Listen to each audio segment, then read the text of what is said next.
Good morning. How are you? Sorry, I got a little late. How are you? All well?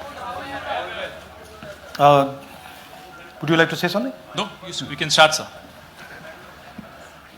So, first of all, this is not the H-bomb. H-bomb is coming. This is another milestone in setting up and demonstrating to the youth of this country how elections are being rigged.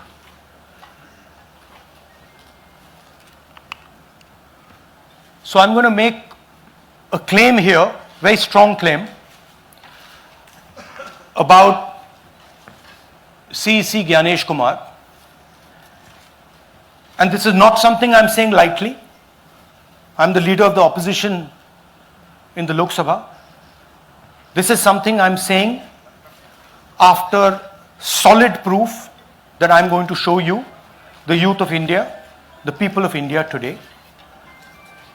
Proof that is black and white, absolutely clear, that the Chief Election Commissioner of India is protecting the people who have destroyed Indian democracy. I'm also going to show you the method by which votes are being added and deleted, and I'm going to show you how they are done, how that is done. In election after election, someone, some force, some group of people has been systematically targeting millions of voters for deletion across India. This is something that we've heard again and again and again. Different communities, mainly communities that are voting for the opposition, Dalits, Adivasis, minorities, OBCs, are specifically targeted. We had heard this many times, and now we found 100% proof of it. Please understand, I am not going to say anything on this stage that is not backed up by 100% proof. I am somebody who loves my country.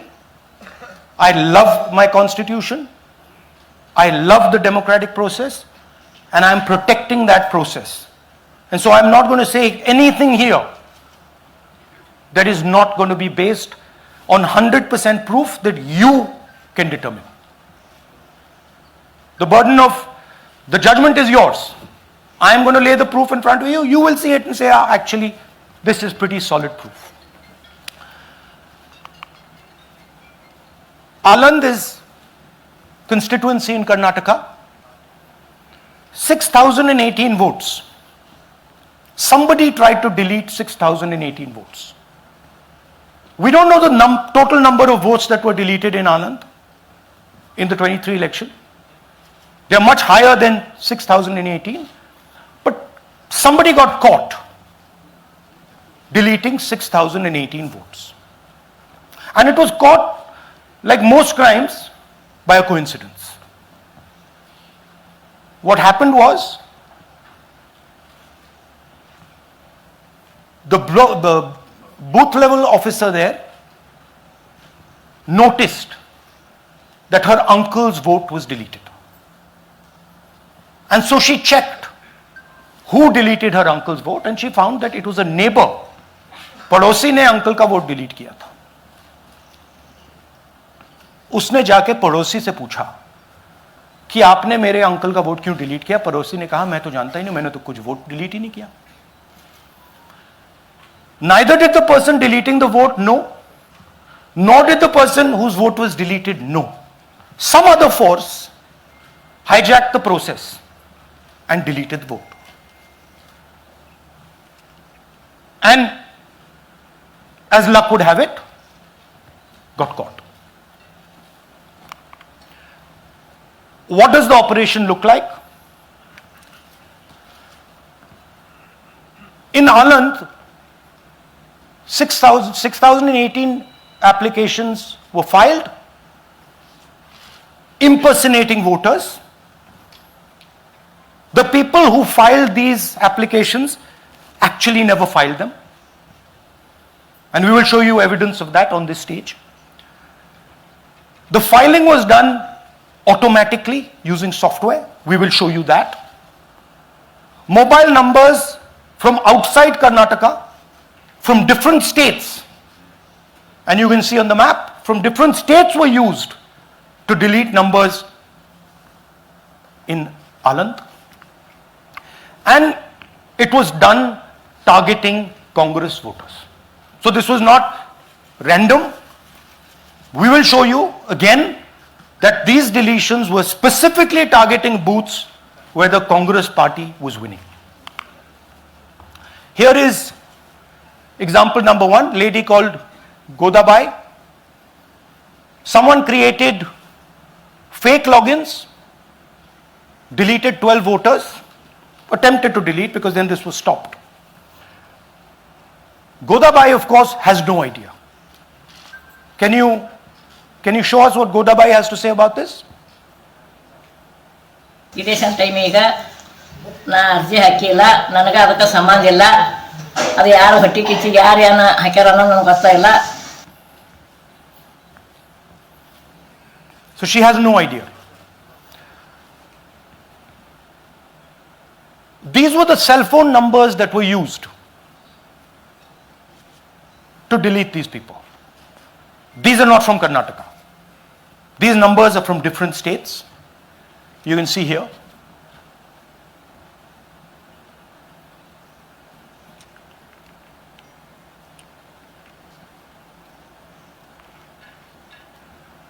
So the question is,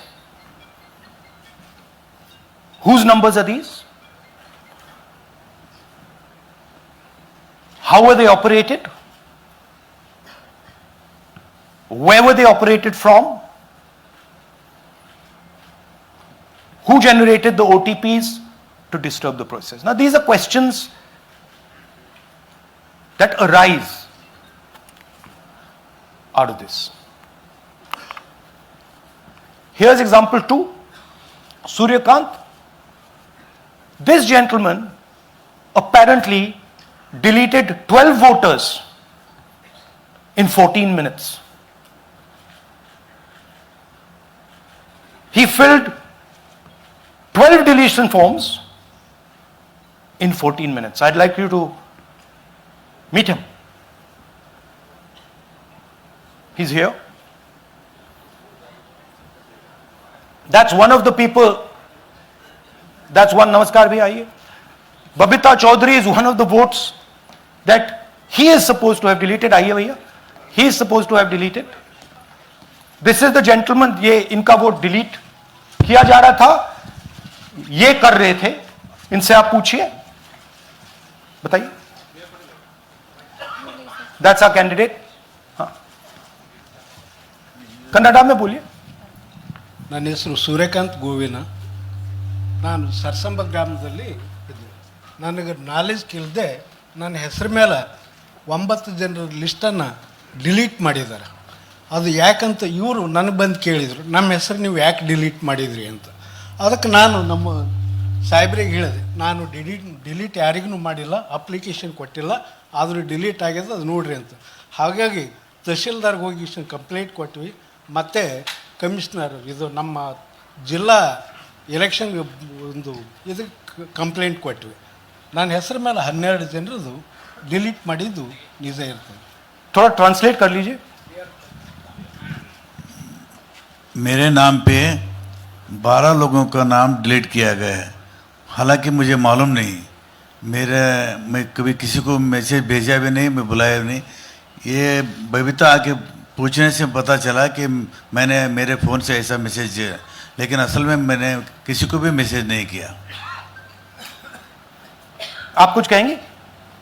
नहीं, ठीक है. Thank you. Thank you. Third example, Nagaraj. 2 applications filed and submitted in 36 seconds. Please try and fill these forms and see how long it takes you. Try and fill. And I ask the youth of India, try it. Try and fill the form, 2 forms, in 36 seconds. You'll see the answer to this question. Notice also what time this gentleman fills the form. For some reason he gets up at 4:07 in the morning and suddenly fills 2 forms in 38 seconds.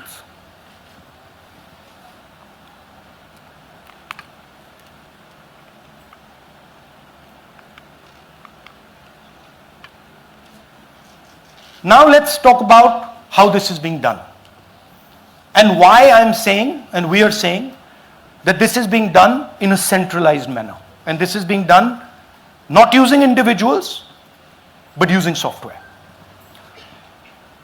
Look at the serial numbers. Serial number 1, serial number 1, serial number 1, serial number 1. Serial number 1 means that this is the first person whose name, this is the first name in the booth. So a software is picking up the first name in the booth and using it to delete voters. So someone ran an automated program that ensured the first voter of the booth was the applicant. That same person got cell phones from outside the state, used them to file the applications. And we are pretty certain that this was done in a centralized manner and it was done at scale. This was not done in a, at a worker level. This was done at a call center level. Okay? Targeted deletions in strong Congress booths. The top 10 booths with maximum deletions are Congress strongholds. Congress won 8 other 10 booths in 2018. This was not a coincidence. This is a planned operation. Now, let's come to why I'm making such a direct accusation about this gentleman, Gyanesh Kumar. There is an ongoing investigation on this matter in Karnataka. The CID of Karnataka has sent 18 letters in 18 months. 18 letters in 18 months to the Election Commission. And they have asked the Election Commission for some very simple facts. Number 1, give us the destination IP from where these forms were filled. Number 2, give us the device destination ports from where these applications were filed. And number 3, most important, give us the OTP trails, because when you file, you have to get an OTP. 18 times in 18 months. The CID of Karnataka has written to the Election Commission for this. And they are not giving it. Why are they not giving it? Because this will lead us to where the operation is being done from. And we are absolutely convinced where this is going to lead. I'll give you a little bit of the chronology. FIR is filed February 23. Karnataka CID writes to ECI requesting all details of these numbers and these transactions almost immediately in March. In August, EC gives a reply, doesn't fulfill any of the demands, and doesn't give us the information. Doesn't give the CID of Karnataka the information that will lead them to their destination. January 24, Karnataka CID writes to ECI again and says, please send us full information. No answer. Karnataka CID by September 25, last letter went in September 25, has written 18 reminder letters. While this is going on, the CEC of Karnataka writes to the Election Commission in Delhi and says there is a matter. Please provide this information. And the CEC of Karnataka multiple times asks the Election Commission. No answer. Now this is absolute solid proof that Gyanesh Kumar is protecting the people who are doing this. This is also absolute solid proof, what I've shown you, that this is being done in a centralized way, this is being done at scale, and this is being done using large resources. Question is, who is the someone? And the answer is with the EC today. The Election Commission of India knows who is doing this. And I want every single youngster in India to know that they are attacking this. And this is your future. When they are not giving this information, they are defending the murderers of our democracy. And it is important that every youngster knows this. Your jobs, your future, your aspirations all come from this instrument. And the Chief Election Commissioner, Mr. Gyanesh Kumar, is not telling the CID of Karnataka who is doing this. This is not an isolated case. There are many such cases. Here is another one. Maharashtra, Rajora, same idea. 6,850 targeted voters added. Anand we caught deletions, Rajora we caught additions. But the basic idea is the same.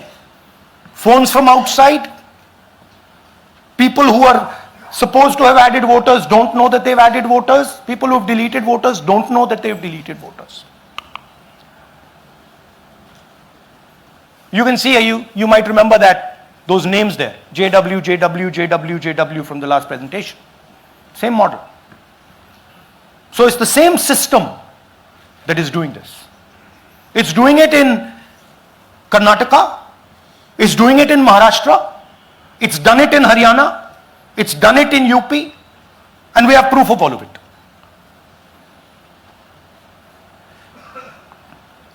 Names are being filled. Addresses, the address is Sasti, Sasti, Sasti, Sasti.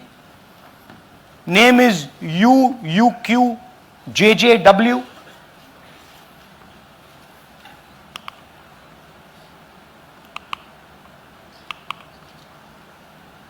So, what are we saying here? That the Chief Election Commissioner of India, Gyanesh Kumar, needs to stop protecting the people who are destroying Indian democracy. We have given you 100% bulletproof proof here. It cannot be doubted. You have seen it with your own eyes. Right? EC has to release this data of these phones, these OTPs, within a week.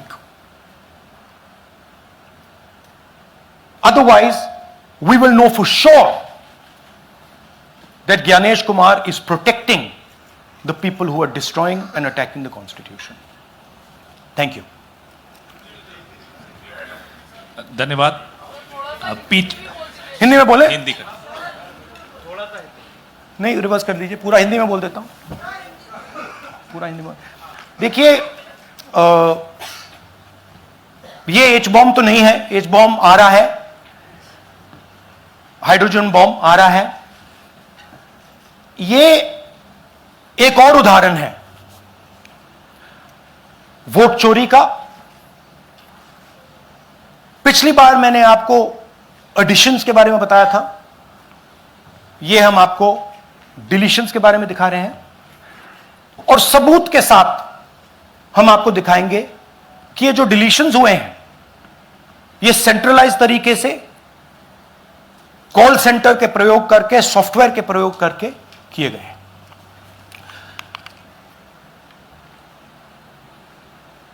हमारे पास इस presentation में जो मैंने आपको अभी दिखाया 100% सबूत है, प्रूफ है कि ज्ञानेश कुमार जी हिंदुस्तान के चीफ इलेक्शन कमिश्नर वोट चोरों की रक्षा कर रहे हैं, और यह मैं आपको अभी दिखाने जा रहा हूं। हर इलेक्शन में हमें रिपोर्ट आती थी कि वोटर्स डिलीट हो रहे हैं, कांग्रेस वोटर्स डिलीट हो रहे हैं, ऑपोजिशन के वोटर्स डिलीट हो रहे हैं, दलित वोटर्स डिलीट हो रहे हैं, आदिवासी हो रहे हैं, माइनॉरिटी वोटर्स डिलीट हो रहे हैं, ओबीसी वोटर्स डिलीट हो रहे हैं। मगर जब डिलीट होते हैं ऑपोजिशन के ही होते हैं। कर्नाटक में आलंद कंस्टिट्यूएंसी है, यहां पे चोरी पकड़ ली, कोइंसिडेंस से पकड़ी। वहां की जो बीएलओ थी उसने देखा कि उसके रिश्तेदार को डिलीट कर दिया गया था। जैसे चोरी पकड़ी जाती है, कोई छोटी सी गलती हो जाती है, हाथ आ जाती है। अलंद में 6018 वोटर्स डिलीट हुए, उसमें से इनकी रिश्तेदार थे। उन्होंने पता लगाया कि मेरे रिश्तेदार को डिलीट किसने किया। पता लगा कि पड़ोसी ने रिश्तेदार को डिलीट किया। बीएलओ ने जाके पड़ोसी से पूछा कि भाई आपने मेरे रिश्तेदार को क्यों डिलीट किया? पड़ोसी ने कहा मैंने तो नहीं किया। बीएलओ सस्पिशियस हो गई, शक पड़ा, उसने प्रोसेस चालू कर दी।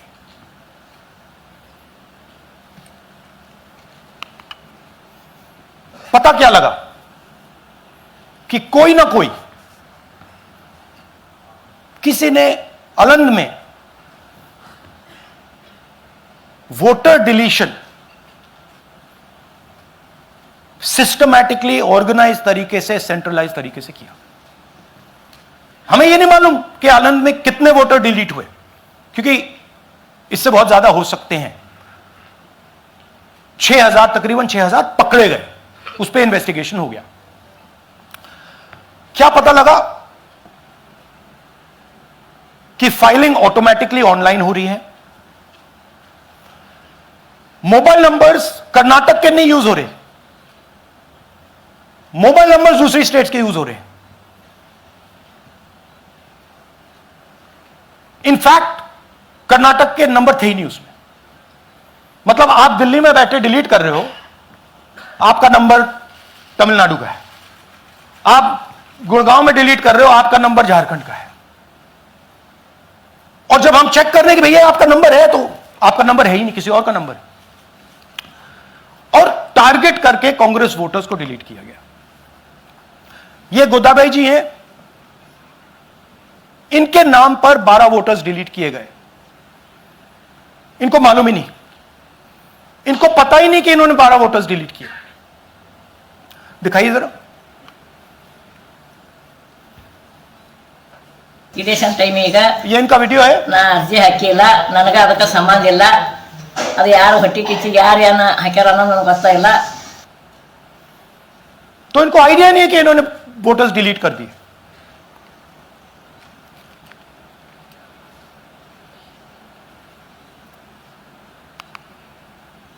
ये सारे के सारे जो नंबर्स हैं, ये कर्नाटक के नंबर्स नहीं है, ये अलग अलग स्टेट्स के नंबर्स हैं।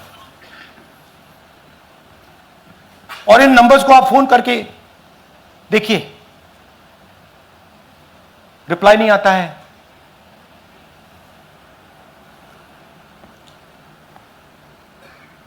तो सवाल यह है कि किसके नंबर्स हैं, ये किसने ऑपरेट किए, जब इन्होंने ऑपरेट किए ये कहां थे, आईपी एड्रेस क्या था, ओटीपी कैसे जनरेट हुआ, कहां गया, यह सवाल है। यह दूसरा उदाहरण, सूर्यकांत जी जो अभी स्टेज पे आए थे, इन्होंने 12 वोटर्स को 14 मिनट में डिलीट कर दिया। आप फॉर्म भरने की कोशिश कीजिए, डिलीशन फॉर्म भरने की कोशिश कीजिए, देखिए। और जब हमने इनसे पूछा कि भैया आपने ये कैसे किया, वो कहते हैं मैंने तो नहीं किया, मैं तो जानता ही नहीं हूं।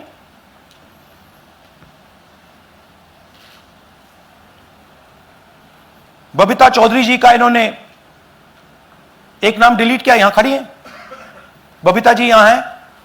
सूर्यकांत जी यहां है, आ जाइए जरा स्टेज पे, एक सेकंड आ जाइए। ये दोनों खड़े हैं यहां पे, सूर्यकांत जी, बबीता जी। इनको मालूम ही नहीं कि इन्होंने डिलीट किया।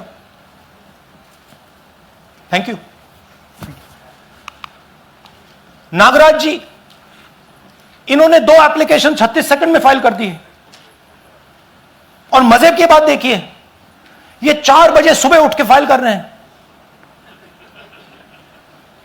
पता नहीं क्या हुआ, 4 बजे सुबह कहा कि भैया मैं 2 वोटर को डिलीट करूंगा, और कितने 36 सेकंड में डिलीट कर दिए, फिर सो गए।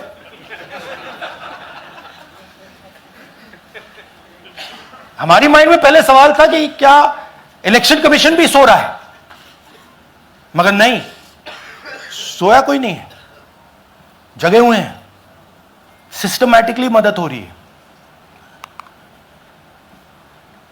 यह देखिए दूसरी बात, जो भी डिलीट कर रहा है वोटर लिस्ट में उसका सीरियल नंबर 1 है। मतलब जो भी वोटर लिस्ट में पहले नंबर पे आता है वही डिलीट कर रहा है। 5वें नंबर वाला, 7वें नंबर वाला, 10वें वाला कोई नहीं कर रहा। तो हो क्या रहा है, सॉफ्टवेयर से यह काम किया जा रहा है। सॉफ्टवेयर प्रोग्राम कह रहा है पहला नाम निकालो और इसका प्रयोग करके डिलीट करो। टारगेटेड डिलीशंस हो रहे हैं। कांग्रेस पार्टी पर आनंद में अटैक किया। टॉप 10 बूथ्स जहां सबसे ज्यादा कांग्रेस की स्ट्रेंथ थी वहां टारगेट किया। और 2018 में पिछले इलेक्शन में 10 में से 8 बूथ कांग्रेस पार्टी जीती थी, और इन 8 में से इन्होंने 6000 लोग उड़ाने की कोशिश की। ये कोइंसिडेंस नहीं था, ये प्लान था, और ये सेंट्रलाइज तरीके से किया जा रहा है। अब मैंने बहुत बड़ी बात बोली, चीफ इलेक्शन कमीशन के बारे में मैंने बोला कि यह व्यक्ति वोट चोरों की रक्षा कर रहा है। जो भी मैं यहां बोल रहा हूं 100% प्रूफ के साथ, सबूत के साथ बोल रहा हूं। और मैं अभी आपको दिखाना चाहता हूं कि मैं यह शब्द क्यों बोल रहा हूं और किस बेसिस पे बोल रहा हूं। आपको अपनी आंखों से यह दिखेगा। कर्नाटका सीआईडी ने केस चालू किया कि वोटर कौन है, ये फोन किसके हैं, ये आईपी एड्रेस क्या है, ओटीपी कहां गया, इन चीजों के बारे में इन्वेस्टिगेशन शुरू होती है। कर्नाटक सीआईडी ने हिंदुस्तान के इलेक्शन कमीशन को 18 चिट्ठियां लिखी हैं। हमें आप यह इंफॉर्मेशन दीजिए, बिल्कुल क्लियर है। डेस्टिनेशन आईपी दीजिए, डिवाइस डेस्टिनेशन पोर्ट दीजिए, ओटीपी ट्रेल्स दीजिए, फोन नंबर्स दीजिए, फोन नंबर्स के मालिकों के नाम दीजिए। क्लियरली पूछा है, नो आंसर। 18 चिट्ठी CID Karnataka, no answer from chief election commissioner, no answer from election commission. Timeline देखिए,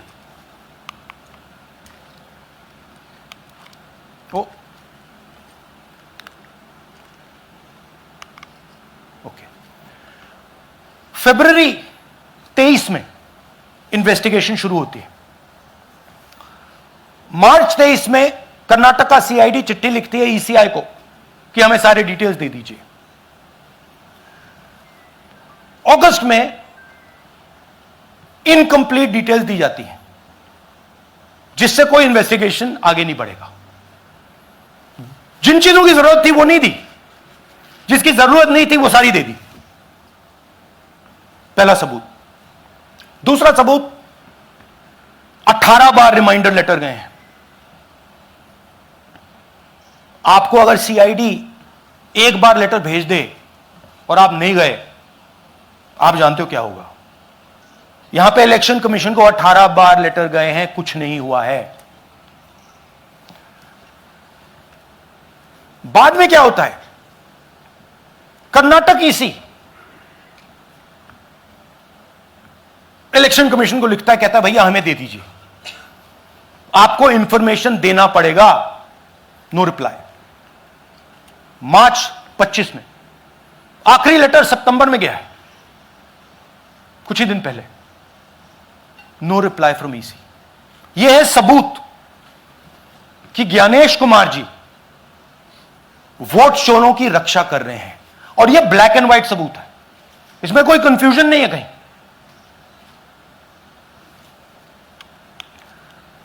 तो सवाल उठता है, ये है कौन जो सेंट्रलाइज तरीके से कॉल सेंटर के प्रयोग से, सॉफ्टवेयर से अलग अलग प्रदेशों में वोट डिलीट कर रहे हैं, ऐड कर रहे हैं। इलेक्शन कमीशन जानता है, ज्ञानेश कुमार जी जानते हैं। अच्छा, ये सिर्फ आनंद में नहीं हुआ, ये अलग अलग कंस्टिट्यूएंसीज में हुआ है। आनंद में लीगल प्रोसेस चालू हो गई, पकड़ लिया। यहां महाराष्ट्र में उसी मोडस ऑपरेंडी से, उसी सिस्टम से यहां पे वोट ऐड हुए हैं। आनंद में डिलीट, रजौरा में एडिशन। 6850। आपको याद होगा पिछले प्रेजेंटेशन में मैंने आपको नाम दिखाए थे, ये देखिए वही नाम यहां है। वही सिस्टम महाराष्ट्र में चल रहा है जो कर्नाटक में चल रहा था। नाम वैसे ही है, JW JW JW, पता वैसा है, JW JW, नाम यू ऐसे किसी ने टाइप करके लगा दिया। तो जो ये काम कर रहा है, ये उत्तर प्रदेश में, हरियाणा में, बिहार में, कर्नाटक में, महाराष्ट्र में वही कर रहा है।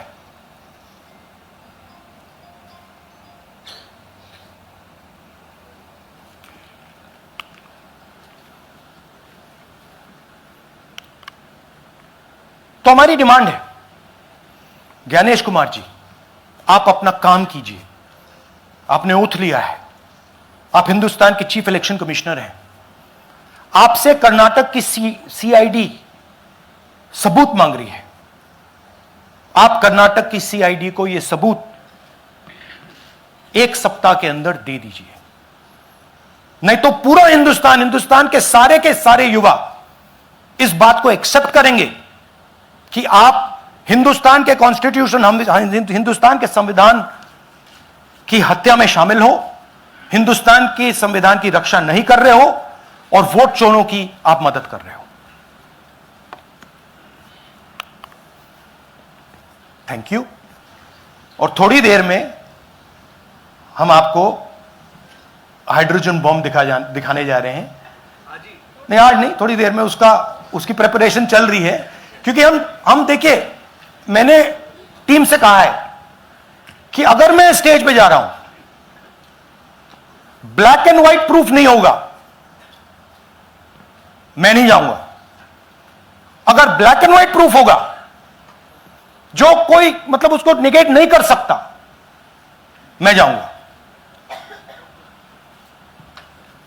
मैं देश के कॉन्स्टिट्यूशन की रक्षा कर रहा हूं, संविधान की रक्षा कर रहा हूं, मैं लोकतंत्र की रक्षा कर रहा हूं, और मैं सच्चाई आपके सामने रख रहा हूं।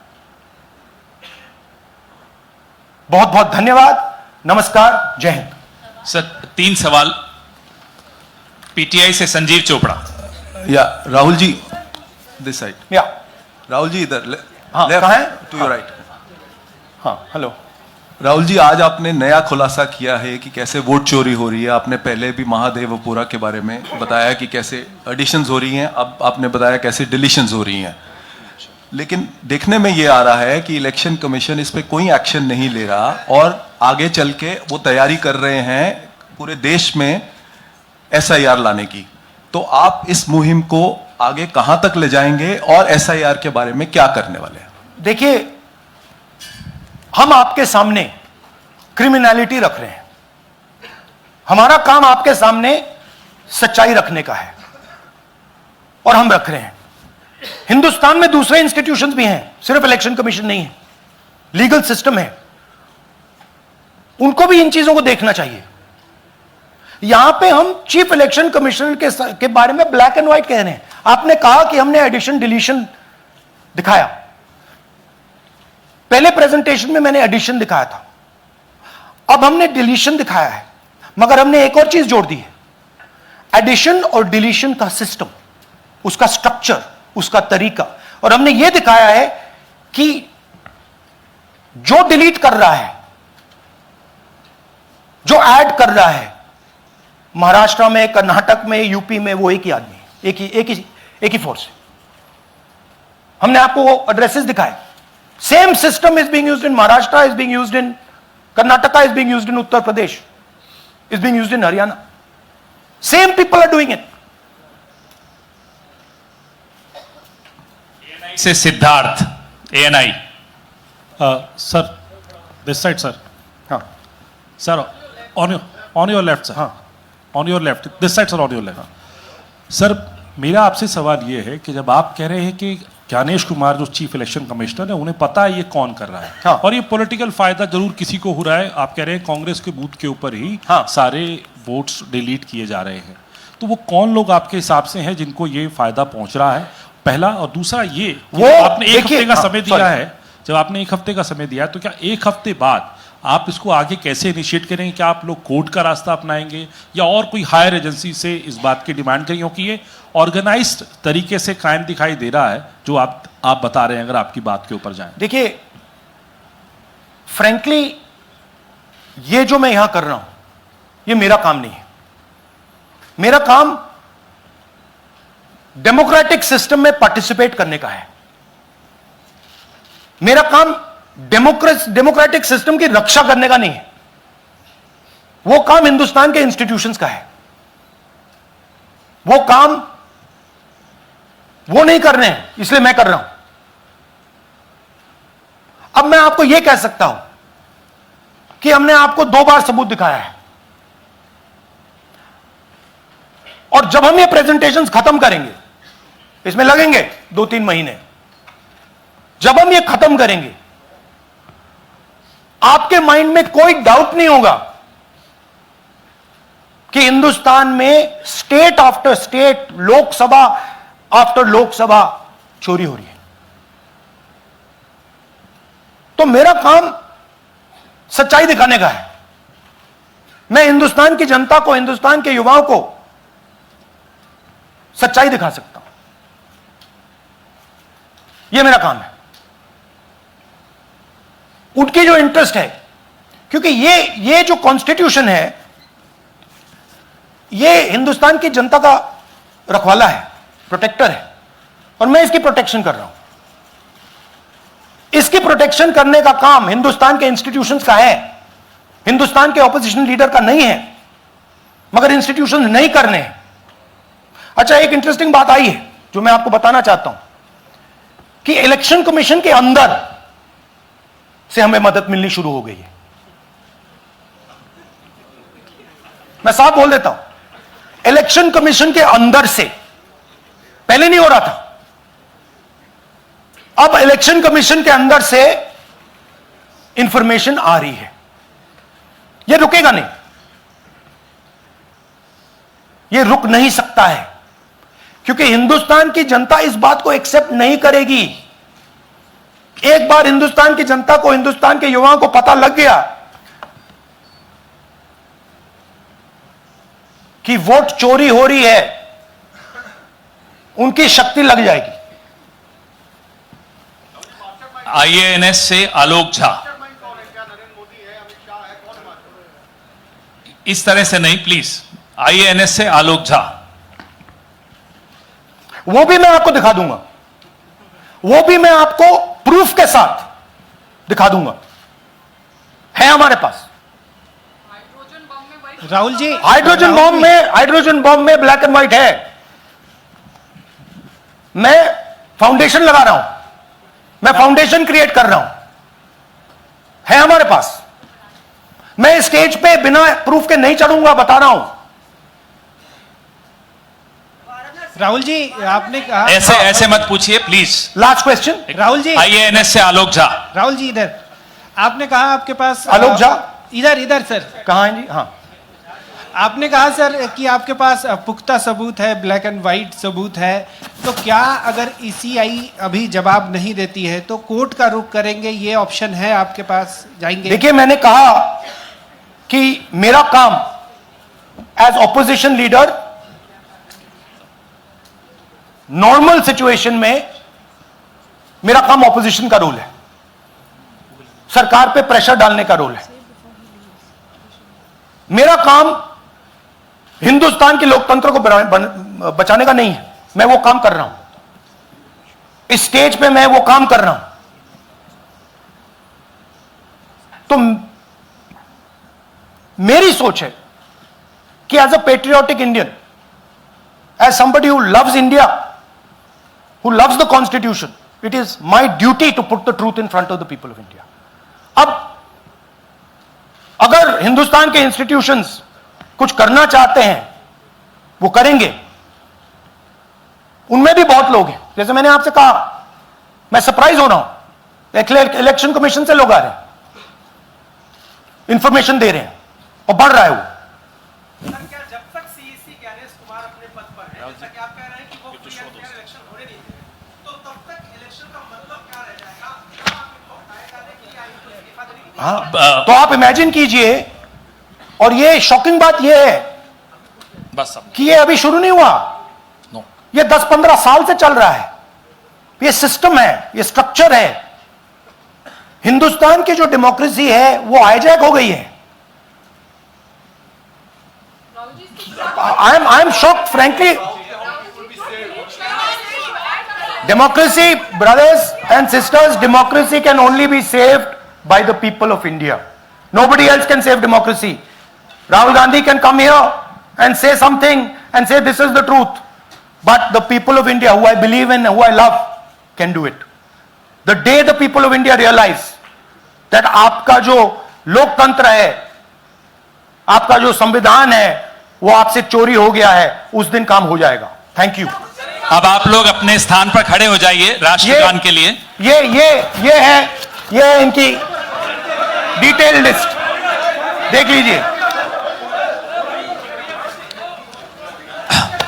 राष्ट्रगान के लिए अपने स्थान पर खड़े हो जाइए।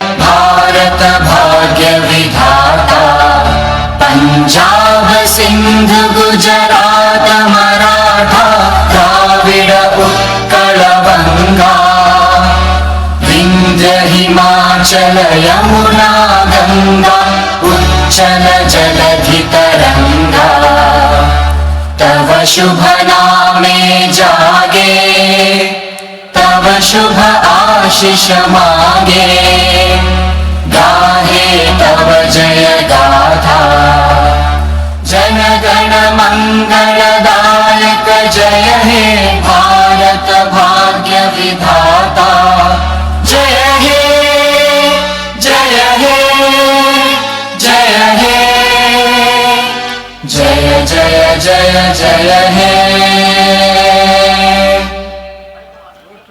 Thank you.